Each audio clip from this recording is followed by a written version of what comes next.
In the heart of a bustling suburban neighborhood stood Mason's Market, a beloved local store that had served the community for decades. The market was a lively hub, often filled with the sounds of cheerful laughter, friendly greetings, and the chatter of people catching up on their lives. Brightly colored signs and fresh produce adorned the storefront, creating an inviting atmosphere that beckoned families and individuals alike to stop by.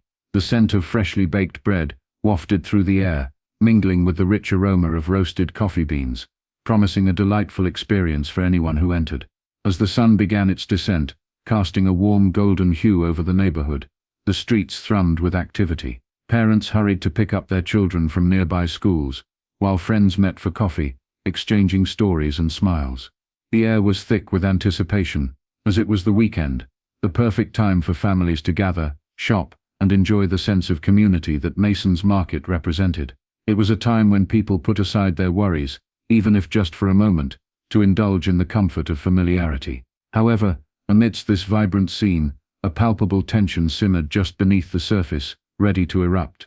It was within this environment that we would meet our main characters, each navigating their own lives while interconnected by an unexpected and troubling encounter.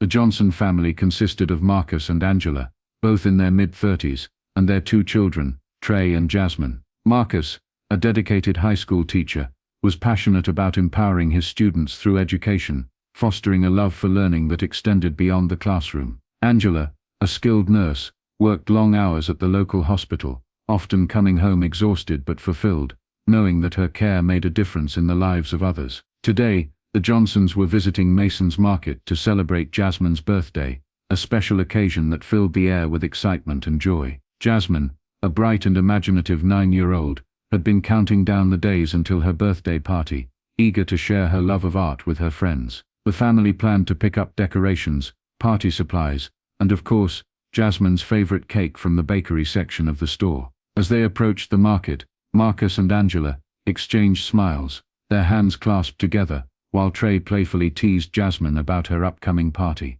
The atmosphere around them was filled with warmth, but an underlying apprehension lingered in Marcus's mind. He had often discussed with Angela the challenges their family faced as a black family in their community, including moments of ignorance and prejudice. Still, he hoped for a pleasant shopping experience, determined to shield his children from any negativity. Margaret, in her late 50s, was the polar opposite of the Johnson family. With a hardened expression and a posture that radiated disapproval, she had long been a fixture at Mason's Market. A retired school administrator, she had once wielded authority, but now found herself clinging to outdated beliefs and prejudices that were no longer acceptable in modern society. Margaret had cultivated a reputation for her biting remarks and judgmental demeanor, often expressing her disdain for those she deemed different. Margaret's past experiences shaped her worldview. She had grown up in a homogeneous community, where conformity was valued over diversity. In her mind, the world was changing too quickly, and she struggled to adapt to the evolving landscape around her. The anger and bitterness that brewed within her often found an outlet in her interactions with others, particularly those she viewed as outsiders. As she stood outside the entrance of Mason's Market, Margaret's eyes narrowed, scanning the crowd with a critical gaze. She was waiting for her grocery order, tapping her foot impatiently as she noticed the Johnson family approaching. In that moment, a sense of entitlement surged within her, a belief that she had the right to dictate who could enter the store. As the Johnson family approached the entrance, the atmosphere shifted. Margaret stepped forward, blocking the door with a dismissive wave of her hand. "You can't just walk in here," she barked, her voice dripping with disdain. "This is not a place for you." The sudden confrontation left the Johnsons in shock. Marcus and Angela exchanged bewildered glances, their smiles fading as confusion washed over them. Trey and Jasmine, innocent and unprepared for such hostility, clung to their parents' sides, their eyes wide with uncertainty. The bustling sounds of the market dimmed, replaced by an awkward silence, as onlookers turned their attention to the unfolding scene. A few bystanders, initially unaware of the tension, began to whisper among themselves, their expressions shifting from curiosity to concern. Some felt the weight of the moment and wanted to intervene, while others stood frozen, unsure of how to react. "Excuse me," Marcus finally spoke, his voice steady but laced with disbelief. "What do you mean? We're just here to shop." Margaret's lips curled into a smirk as she continued to block the entrance. "I don't think you belong here. Why don't you just leave?" There are other places for people like you. The shock of her words hit the Johnson family like a punch to the gut, and they felt the eyes of the crowd upon them. It was a moment steeped in tension, a moment that would change everything. As the Johnson family stood at the entrance of Mason's Market, the initial shock of Margaret's confrontation hung in the air like a heavy cloud. The vibrant chatter of the bustling store was now drowned out by the tension that crackled between them. Marcus took a deep breath, trying to remain calm for his children's sake. "Let's just go in, okay?"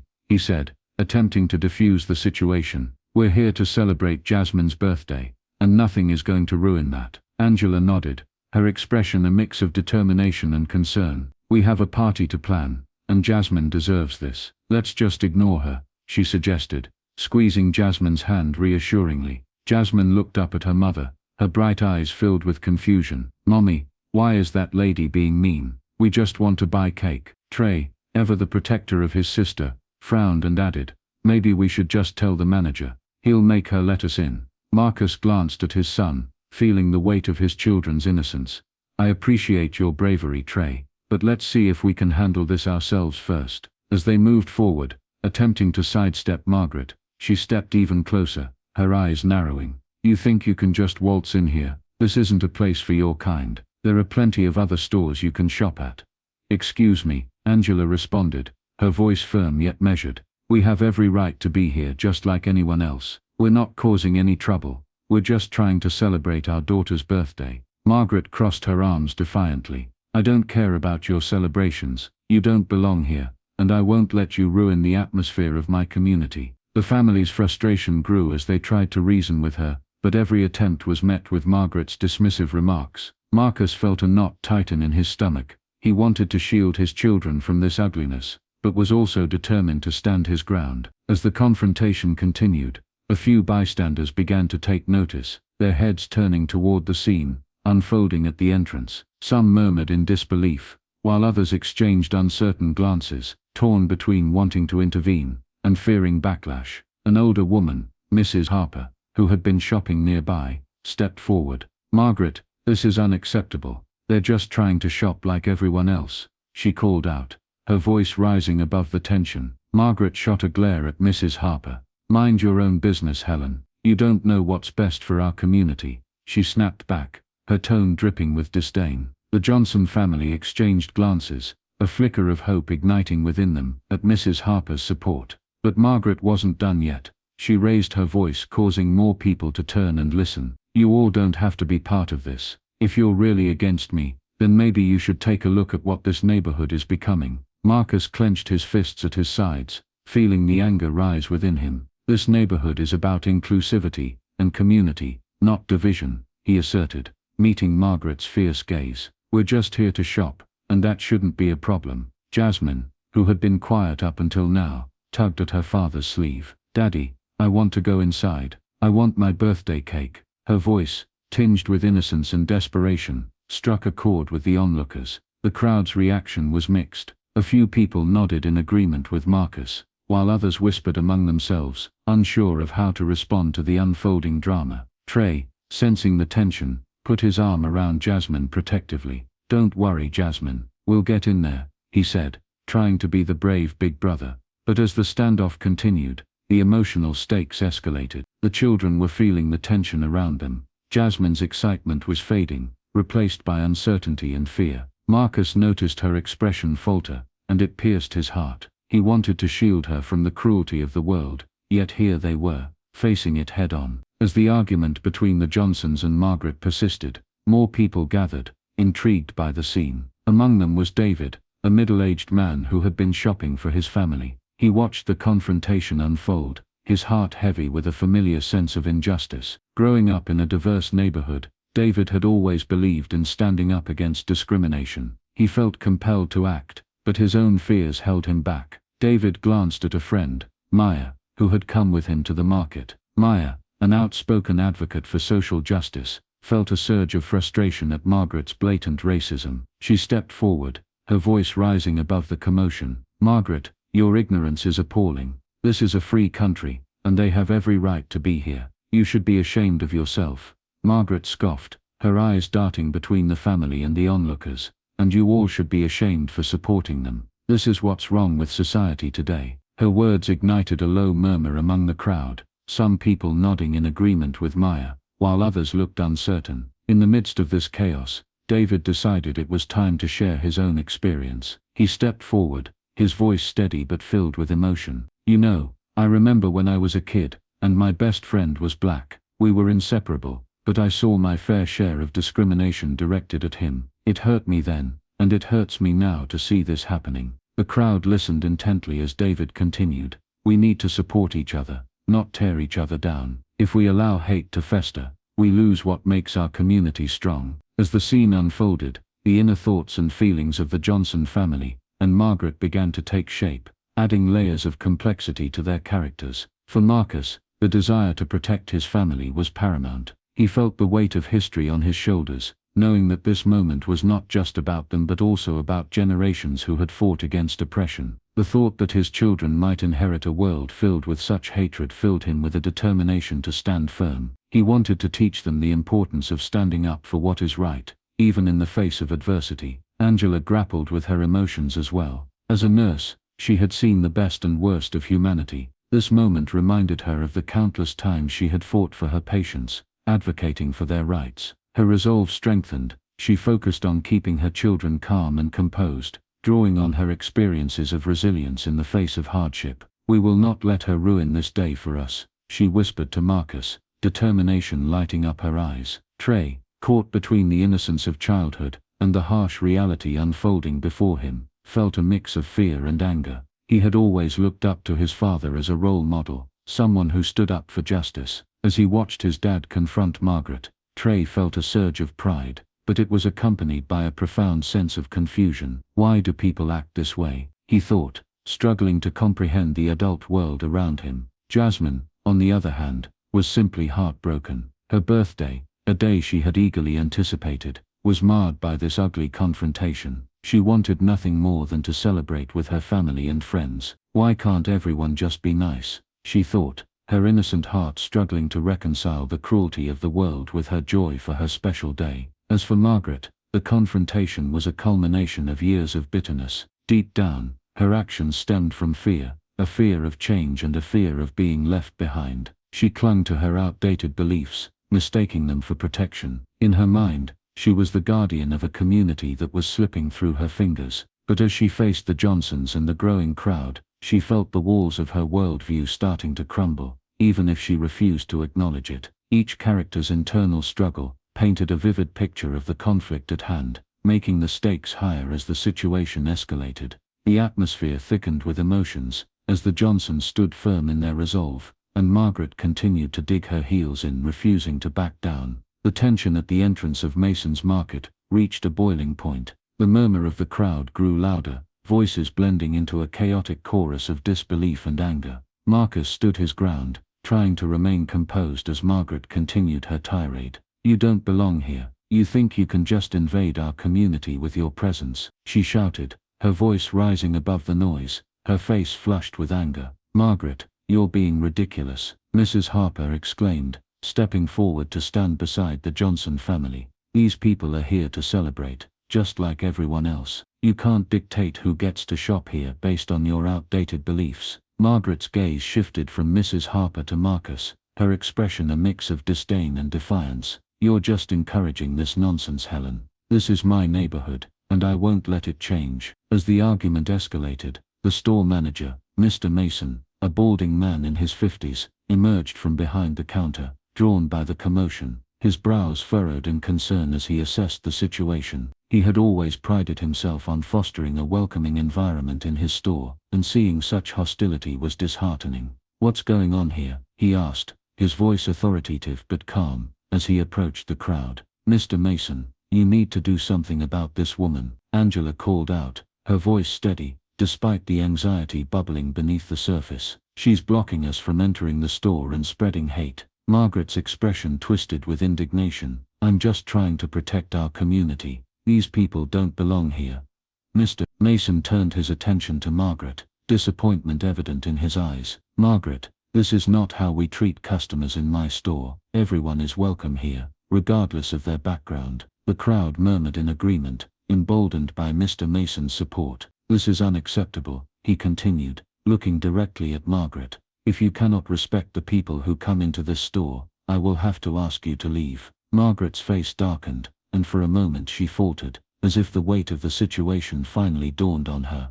But before she could finish, a young girl's voice piped up from behind her. Mommy, why are you being so mean? It was Margaret's daughter, Emily, a sweet-faced 10-year-old with wide eyes, standing a few feet back, clutching a small stuffed animal. Margaret's eyes widened in shock, her bravado faltering as she turned to face her daughter. Emily, this isn't your business, she snapped, but the hurt in her daughter's expression pierced through Margaret's defenses. Mom, I don't understand, Emily said, her voice trembling. They're just a family like us. Why can't they come in? The unexpected confrontation with her own child exposed the cracks in Margaret's facade. For a moment, she looked vulnerable, her tough exterior slipping away as she struggled to find the words. The crowd watched in stunned silence, realizing that the battle was not just between Margaret and the Johnson family, but also one that was unfolding within Margaret herself. In that moment of vulnerability, the Johnson family felt a surge of unity.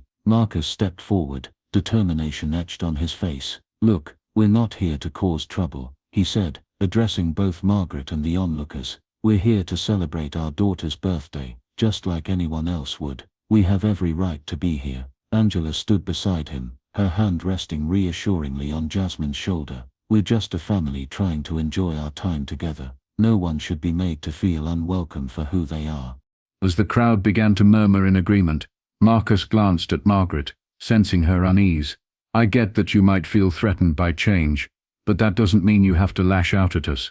We all have our struggles, but spreading hate only makes things worse.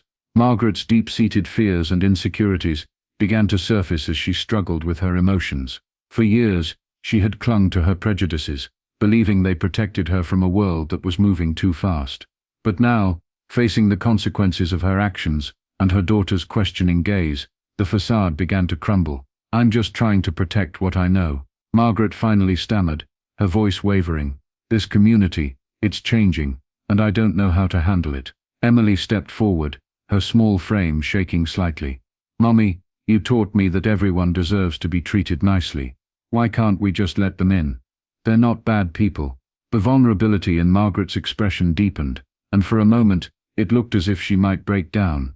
Yet, instead of accepting her daughter's plea, she retreated into her anger. You don't understand, Emily. You're just a child. Her tone was defensive, but the chinks in her armor were evident. Seeing this exchange, Marcus felt a mix of empathy and frustration. He wanted to help her understand that fear could be overcome with kindness and openness. Margaret, I know it's hard to see things differently, he said gently, but holding on to hate won't protect you. It only isolates you. We can learn from each other if we let down our walls. Mr. Mason, witnessing the exchange, stepped in once more. Margaret, your behavior is not only unacceptable, it's damaging to this community. If you can't accept others, then I can't have you representing my store. He looked at her with a firmness that left no room for argument.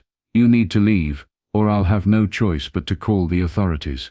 As the crowd murmured in support of Mr. Mason, Margaret felt the weight of the situation crashing down on her. Her heart raced, and she could feel the eyes of the community bearing down on her. The shame washed over her, and for the first time, she felt the isolation that her prejudices had created. Fine, Margaret spat, her voice trembling with anger and humiliation. I'll leave. You all can enjoy your little celebration without me. With that, she turned sharply, dragging Emily with her as she stormed away from the entrance, leaving behind a trail of whispers and incredulous stares. As she walked away, the tension began to dissipate, and the crowd shifted their focus back to the Johnson family. Angela pulled Jasmine into her arms, relief flooding over her. It's okay, baby. We're going to be just fine. The onlookers erupted into applause, cheering for the Johnson family, and Mr. Mason. You did the right thing, shouted Mrs. Harper, her voice filled with pride. This is what our community should be about. The atmosphere transformed from one of hostility to one of solidarity.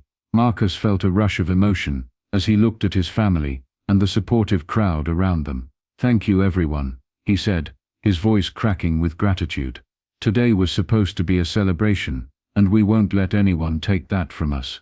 In that moment, the Johnson family felt the warmth of the community envelop them. They were no longer isolated. They had allies standing beside them, reminding them of the power of unity and love. As they entered Mason's Market, the door swung open to a world filled with possibilities, rather than barriers.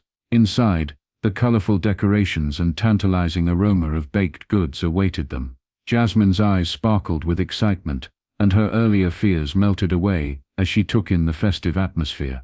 "Well, let's find that cake," Marcus exclaimed, beaming with pride at his family. The celebration continued, not just for Jasmine's birthday, but as a testament to resilience, community, and the power of standing up against hate. In the wake of the confrontation, Margaret was left to confront her own choices and the impact they had on those around her. As she drove away, Emily sat silently in the passenger seat, her heart heavy with confusion. "Mommy, why couldn't you just be nice?" she finally asked, breaking the silence. Margaret glanced at her daughter, the weight of her actions sinking in. "I thought I was protecting us," she muttered, struggling to find the right words. "But maybe I was wrong." In that moment of vulnerability, both mother and daughter were faced with the reality of their beliefs and the importance of compassion. They had witnessed the consequences of hatred firsthand, and perhaps it would spark a change within Margaret, a chance for growth and understanding. As the applause for the Johnson family echoed in the air, they stepped over the threshold of Mason's Market, feeling as if they had just crossed a significant barrier. The welcoming environment, filled with bright decorations, and the scent of freshly baked goods, enveloped them like a warm embrace. Finally, Jasmine exclaimed, her eyes sparkling with excitement, as she gazed at the colorful cake display. "Look at all the cakes. I can't wait for my party." Her laughter echoed through the aisles, a beautiful sound that seemed to chase away the remnants of the tension they had just faced. Marcus and Angela exchanged proud smiles, their hearts swelling with relief. This was a small victory, but it felt monumental in the wake of the hostility they had just encountered. As they navigated the store, they could feel the supportive energy from the other customers who had witnessed the confrontation. "Hey, we're so glad you're here," Mrs. Harper called out, waving them over from the bakery section. "I was worried you wouldn't come back after that nonsense. Thank you for standing up for us," Angela replied, her voice filled with sincerity. "It means the world to know we have support in this community." As they gathered their supplies for the party, other shoppers approached them with smiles and encouraging words. "It's great to see you all. Don't let people like that get you down," a middle-aged man said, patting Marcus on the back. "Yeah, you showed real courage," another woman added, her eyes filled with admiration. "I can't believe she would do something like that. It's so important that we all stand together against hate." The sense of community was palpable, and the Johnson family felt a renewed sense of belonging. The earlier confrontation had threatened to overshadow their celebration, but instead, it had ignited a powerful affirmation of unity and support. They were not just customers in the store, they were part of a community that valued diversity and inclusion. As they completed their shopping, the Johnson family took a moment to reflect on the day's events. Marcus pushed the shopping cart, while Angela walked beside him, holding Jasmine's hand. Trey walked ahead, excitedly pointing out various decorations and treats. "Dad, I can't believe how brave you were," Trey said, looking up at his father with admiration. "You stood up to that lady and made her leave." Marcus chuckled softly, ruffling Trey's hair. "It's not about being brave, son. It's about doing what's right, even when it's hard. We have to protect each other and stand up against injustice whenever we see it." Jasmine chimed in, her voice filled with innocence. "I didn't like how she was mean to us, but I liked how everyone helped us." Her small face lit up with joy, and in that moment, Marcus realized the impact of their experience on his children. They had witnessed firsthand the importance of community and solidarity, and he felt hopeful for their future. Angela squeezed Jasmine's hand gently. "Today showed us that there are always people willing to stand up for what's right, and that's something to be proud of. It's important to stand together, no matter our differences." As they moved toward the checkout, Marcus reflected on how this experience had shifted their views of the community. He had often worried about the challenges his family faced, but today had shown him that there was a strong support system that cared deeply about inclusivity. This incident had brought people together in a way he had not anticipated, revealing the potential for change and understanding within their neighborhood. Meanwhile, Margaret was grappling with the repercussions of her actions. As she drove away from Mason's Market, the weight of shame and embarrassment settled heavily on her shoulders. The confrontation with the Johnson family, and the sudden realization that her daughter was watching her every move had shaken her to her core. In the quiet of her car, she replayed the events over and over, feeling the sting of every harsh word she had spoken. "What have I done?" she thought, tears welling in her eyes. Emily sat silently beside her, unsure of how to comfort her mother. "Mommy, why did you say those things?" "They just wanted to shop," Emily finally asked, breaking the heavy silence. Margaret turned to her daughter, feeling a pang of guilt wash over her. "I thought I was protecting us, Emily. I thought I was keeping our community safe." But deep down, she knew that her actions were rooted in fear and ignorance, not protection. "Is it wrong to be different?" Emily questioned, her innocent voice cutting through Margaret's defenses. Margaret looked away, feeling the weight of her daughter's words.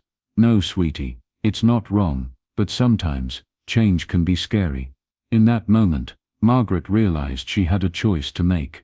She could continue down the path of hatred and fear, or choose to embrace the changes happening around her. The decision weighed heavily on her heart, as she drove home in silence, reflecting on her past, and what the future could hold. The events of the day had illuminated several powerful themes that resonated deeply with those involved. At its core, the confrontation highlighted the importance of resilience in the face of adversity. The Johnson family's courage to stand up against Margaret's hostility had inspired those around them, reminding everyone present that change often begins with a single act of bravery. The community's overwhelming support for the Johnsons demonstrated the strength found in unity. When individuals come together to confront injustice, they create a ripple effect that can lead to meaningful change. It reinforced the notion that kindness and compassion can triumph over ignorance and hate. As the Johnson family gathered at home later that day, surrounded by balloons and decorations, they took a moment to reflect on the broader implications of their experience. "This isn't just about us," Marcus said, addressing his family. "It's about standing up for everyone who has faced discrimination or prejudice. We need to keep fighting for what is right." Angela nodded in agreement. "And we must teach our children the importance of empathy and understanding. We all have a role to play in creating a better world." Jasmine piped up, her face glowing with excitement. "Can we tell my friends what happened? Maybe they'll want to help too." Her innocence brought a smile to everyone's face, and it became clear that their family had not only learned from their experience, but also felt a responsibility to share their story and encourage others to reflect on their own beliefs and actions. "Absolutely," Marcus replied, pride swelling within him. "Our voices matter, and sharing our story can help others understand the importance of standing together." As the party began and laughter filled the air, the Johnson family embraced the joy of the moment, knowing that they had emerged stronger from the confrontation. They were determined to use their experience to promote dialogue and understanding within their community, advocating for a future where love and acceptance prevailed over hate. Meanwhile, the broader community was left to ponder the themes of the day as well. In the wake of the confrontation, many began engaging in discussions about race, inclusivity, and the impact of racism. Some people who had witnessed the event took to social media to express their support for the Johnson family, and to denounce Margaret's actions, sparking a wave of conversations about acceptance and community values. The experience served as a catalyst for change, prompting many to reflect on their own beliefs and biases. The confrontation at Mason's Market had become a pivotal moment for the community, encouraging dialogue and fostering a deeper understanding of the importance of inclusivity. As the day drew to a close, the Johnsons felt a renewed sense of hope for their community. They realized that change would not happen overnight, but every act of kindness and every conversation held the power to make a difference. They had turned a challenging moment into an opportunity for growth, and they were determined to continue advocating for love, acceptance and understanding in the world around them. As the seasons changed, and the leaves turned vibrant shades of orange and red, the Johnson family found themselves more deeply rooted in their community than ever before. Mason's Market had become a regular gathering place for them, not just for shopping but as a hub of connection and camaraderie. They often participated in local events, from summer block parties to holiday festivals, engaging with neighbors and fostering friendships that transcended differences. Jasmine, now a few years older, was flourishing in her school, and had even started an art club that celebrated diversity through creativity.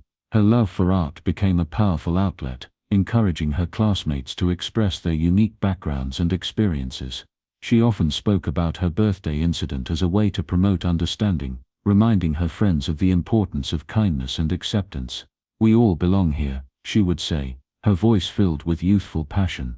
Trey, inspired by his father's courage, became more involved in community service projects, advocating for inclusivity and standing up against bullying. He often volunteered with local organizations that aimed to promote understanding and support marginalized groups.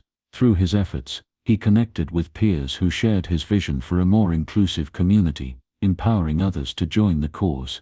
Marcus and Angela, recognizing the importance of their family's journey, organized community workshops focused on addressing racism and fostering dialogue among diverse groups. They invited speakers to share their experiences, and created a safe space for discussions about race, privilege, and understanding. The Johnsons became known for their commitment to making their neighborhood a welcoming place for all, inspiring others to follow suit. Meanwhile, Margaret's journey toward understanding and reconciliation took time.